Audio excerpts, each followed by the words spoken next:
Hi everyone, welcome back to the Grandmaster speedrun. Today we're going to be playing in the 1500 to 1600 rating bracket, trying to play principled chess. We're putting pawns in the center, playing aggressive chess, tactical chess, and hopefully going to have some nice quick wins. So 2 pawns in the middle. If they let you, if they don't let you, maybe it's worth sacrificing. But we're playing against a Caro Khan. I'm just going to guard that pawn with my knight, trying to develop the pieces very normally. Let's capture with the knight here. Knight comes out to f6. They want us to take and damage the structure, but that's not really in the spirit of how we're playing. We want to keep pieces on the board, and our knight's already near the king side where they might be castling. So I am tempted to go for the move knight to g3. Get my other knight out, and yeah, just play like that. So bishop comes out here. Knight f3 looks fine.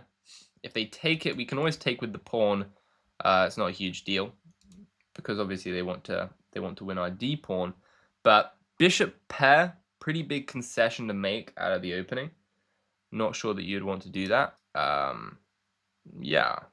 Also bishop e2 maybe, but that doesn't seem as ambitious. So let's just get the knight out there. Happy to capture with the pawn if you want to give me the bishop pair. And you never know, this open g file might be pretty useful for an attack in the future. What we'll end up doing, I imagine, if they capture and we take with the pawn, is that we'll play some setup like this with the bishops here, queen here, and go for long castles. And if they go for short castles, we'll already have the open g file for attacking operations. So they really took a big think on that one. They now allow me to go bishop e2, which I think I'll do, because we're going to win this bishop somehow. And if we can win the bishop without doubling up the pawns, well, that's even better. Okay, this move bishop to b4 is a small mistake, because I wanted to play c3 anyway, and they've just allowed me to build up my position for free. So we're going to castle pretty quick, and eventually, yeah, look to develop our bishop somewhere. Maybe we can ask the knight what it's doing. That's often a good idea. I mean, ask the bishop what it's doing, sorry, with h3. Yeah, let's do that. And improve my bishop a little bit. Get it to a better square. This bishop will combine nicely on this diagonal as well with queen to b3 ideas. Okay, that seems like a risky move for them. Seems like a very risky move. Already I'm thinking bishop goes to g5. If they play h6, maybe we can take that. Play knight takes on g7. Looks a little bit risky though. Also, there's just captures, which moves their knight to the rim. Knights on the rim are a little bit dim. Not so good. Yeah, I quite like this. You just remove their knight, put it on the side of the board. This can't be very good. Can't be very good for black. We can put the knight in the center now, attacking this guy. If they retreat, maybe bishop goes out, h6 though. Let's try and keep improving. I did like queen to b3, just tickling this pawn over here. Yeah, let's just play queen b3, put a bit of pressure on the queen side because they've moved their light squared bishop away from being able to defend these pawns. And our bishop's currently defending our pawn, so this wouldn't be poisonous to take, especially if we get both of them. Also, if we can get them to play queen c7, that's quite a concession, because now the bishop doesn't have a good retreat square. I think that's a bit of a shame. They just blundered a knight, so I'm gonna take it. Yeah, not really sure what that was. That's a bit unfortunate. I mean, yeah, you got to take free pieces when they come to you, but that's kind of what you get when you just play normal chess. Don't do anything too crazy.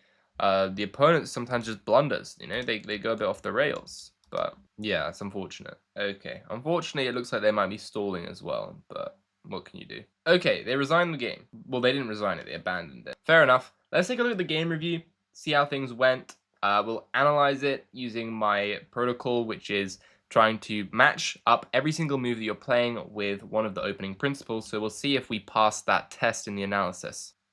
Alright, so we played a 95, but I mean, that's not too surprising. We just played normal moves and they made one blunder. Let's run it through. We put pawns in the center. That's one of the principles. Developing the knight towards the center and protecting your pawn. That's another one. Of course, just recapturing. Knight going to g3. Take is a mistake, I guess. That's kind of one. So that's not bad. We develop our knight. Very principled move. Not the best move. Engine likes queen d3, I guess. And then, like, yeah, some bishop e2 long castles. Yeah, I wasn't aware of this, so I was just developing my pieces. played c3 to block the check. Castle as soon as possible. You know, ask the bishop what it's doing. That's another one. Bishops are better than knights, so we capture that. And queen to b3. You know, starting to try and connect my rooks after I develop the bishop, and also attacking the weak pawns. So as far as I'm concerned, while yeah, the game did end sooner than it should have, taking 3 pieces, that's another one, overrides all the other principles, but I see that as a success. We put all of the normal developing moves into play and got a good position. Opponent cracked. It was already +1 before they blundered the knight. What can you do? You're going to get games like this. Just got to take them.